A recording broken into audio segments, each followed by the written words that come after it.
मैं अपने गुरुजी को प्रणाम करता हूँ। हम लोग पढ़ रहे हैं हिंदी साहित्य का इतिहास।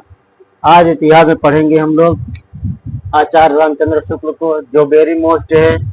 इनकी रचना हिंदी साहित्य का इतिहास है। प्रकाशन वर्ष 1929 ईस्वी है।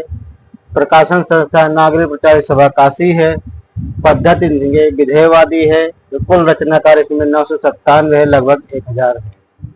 हिंदी साहित्य का इतिहास जो है, सबसे पहले यह इतिहास ग्रंथ हिंदी शब्द सागर की भूमिका के रूप में लिखा गया। हिंदी शब्द सागर की भूमिका शुक्ल जी ने हिंदी साहित्य का विकास नाम से लिखा।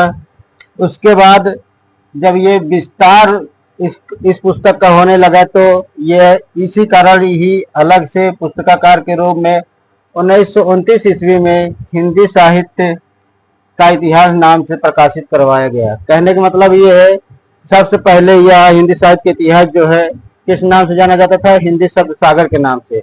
उसके बाद आचार्य रामचंद्र शुक्ल ने हिंदी साहित्य के विकास नाम दिया।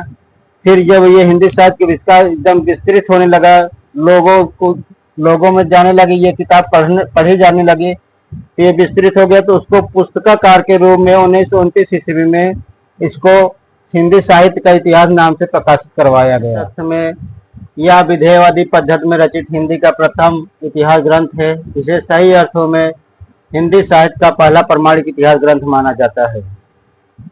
इसका संशोधित एवं परिवर्धित संस्करण 1940 ईस्वी में प्रकाशित हुआ।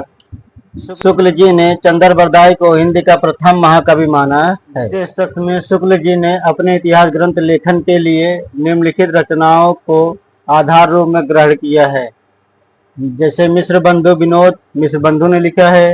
हिंदी कोविद रत्नमाला श्याम सुंदर दास ने लिखा है। कविता कौमुदी राम नरेश त्रिपाठी ने लिखा है।